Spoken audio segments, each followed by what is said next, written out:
Heto na naman tayo. So, pag ganun yung pag-pass. Pero, meron ko lang binubuksan dito. Itong gitna. So, may natutunan na tayo. Para mas madali. Pati ito ka lang. Ayan. Mahirap konti. Pero hindi na ganun. Pinadali na lang ni Sir yung pag-pass.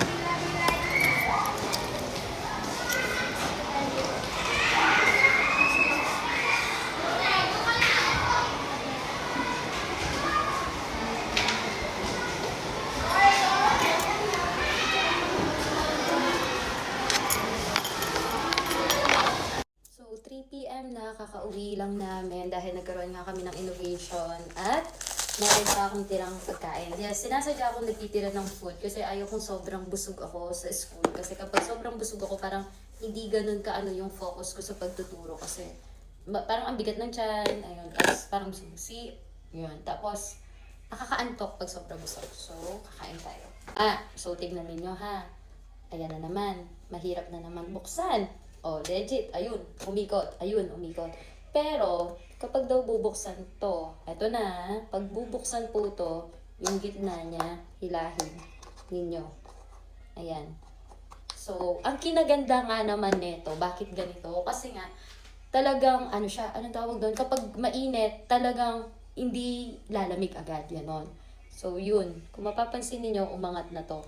Kasi nga naman, ang ganda naman nga talaga nito. Ang mali ko lang, hindi ko alam buksan at hindi nga ako na-aware ni Sir Neil. So, eto na. Tapos, papunta doon. Okay? Saan papunta? Parang kailan lang, nag-summative test. Tapos ngayon, pan-second summative na next week. Isipin mo yun, naka 6 weeks na tayo.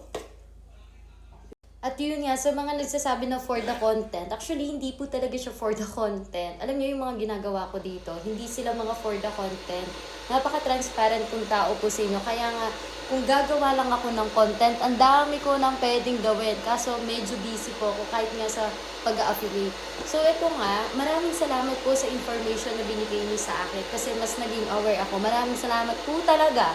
Ayan. So natatawa din ako sa mga kwento, yung mga sinishare ninyo. Nakakatawa palang magbasa ng comment. Yung bang ganun din yung na-experience ng anak nila. Pinabukas pa sa teacher, di nabuksan ni teacher. Binigay dun sa guard, pinabukas, tapos may iba, hindi na nabuksan, bumili na lang sa kantin. So, ganito nga siya buksan. So, kasi nga kahapon, hindi ko nabubuksan dito, kaya pa ganun naman. So, tinatry ko, pa left to the right, counterclockwise, clockwise, gano'n. So, tapos, ang mali ko, hindi ko ito, na itaas. So, ganun lang. Okay na. Ayan, kakain na tayo.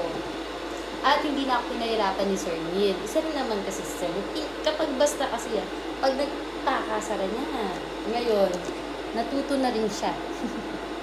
So yun, maraming salamat po sa mga concert ninyo. Tapos, ang saya din, good vibes yung mga comments ninyo. Ayan. So, sana sa susunod, no, may mga for the content na nga tayo. No, para marami tayong views. Road to 1 million na tayo, guys. Char.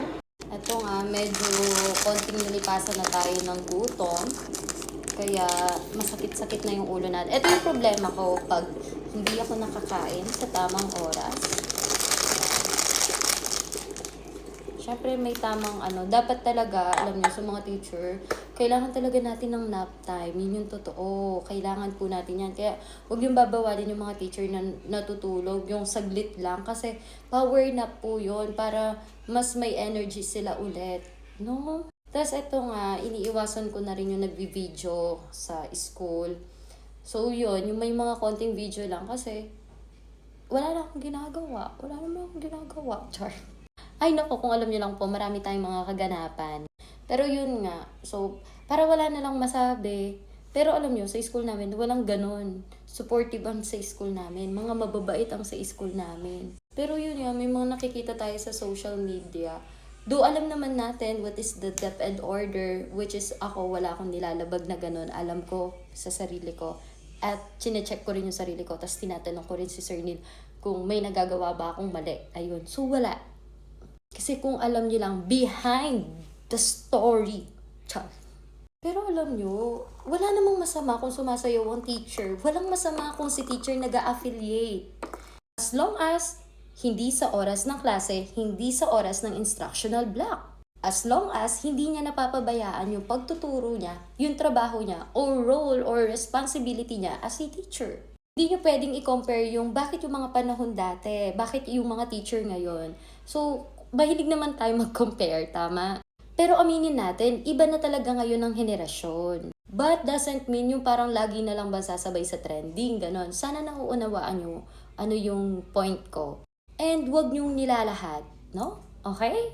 Alam nyo, sa totoo lang, wala naman akong kaaway, di naman nakasama sa mga ganyang issue. Ala lang, na concern lang ba, ganun. Basta ako, maganda ako, char. Masaya ako. Kasi magkakapi na ako. At minsan nga may advantage pa nga pag si teacher alam nila nagbablog, nagko-content, alam nyo. Kasi yung bata mas nagpapakitang gilas. Minsan, may mga ganon, hindi ko dinalahat ha. At alam nyo, kung sino pa yung mga content creator minsan, sila pa yung magagaling.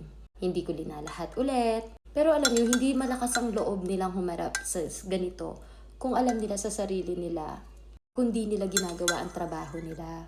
Pansinin nyo yung mga sikat na, hindi naman totally sikat na sikat ha, pero yung mga kilalang teacher na maraming followers, yan pa yung mga magagaling, yan pa yung magaganda, marami na ambag sa school.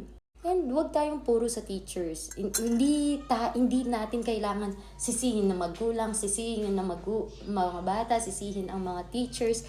Magtulungan po tayo. Magtulungan tayo in a way na be professional po. Wag na natin pakialaman yung mga personal natin. So, 'di ba? Galing lang tayo sa baunan pero kung ano-ano na lang ang pinag-usapan natin. Kasi masakit na talaga yung ulo ko. Basta ito lang masasabi ko. So, road to 1 million na yung views natin. Tapos meron pang dumadami yung second na video natin. Alam nyo, ang gawin natin, dapat good vibes lang tayo. Yung mga mapang-bash dyan, sige lang, para magsweldo tayo ng char. Hindi malaking tulong yung mga engagement. Tulungan nyo na rin po kaya ako mag 100,000. Oh, di ba? So, yan o. Oh, dahil sa baon, dahil sa comment ninyo, dahil sa pag-share ninyo, matutulungan nyo na ako mag 100,000. Ang saya, di ba? O siya, kakain na ako. So, papalitan ko na ulit. Demure na ako. Bye!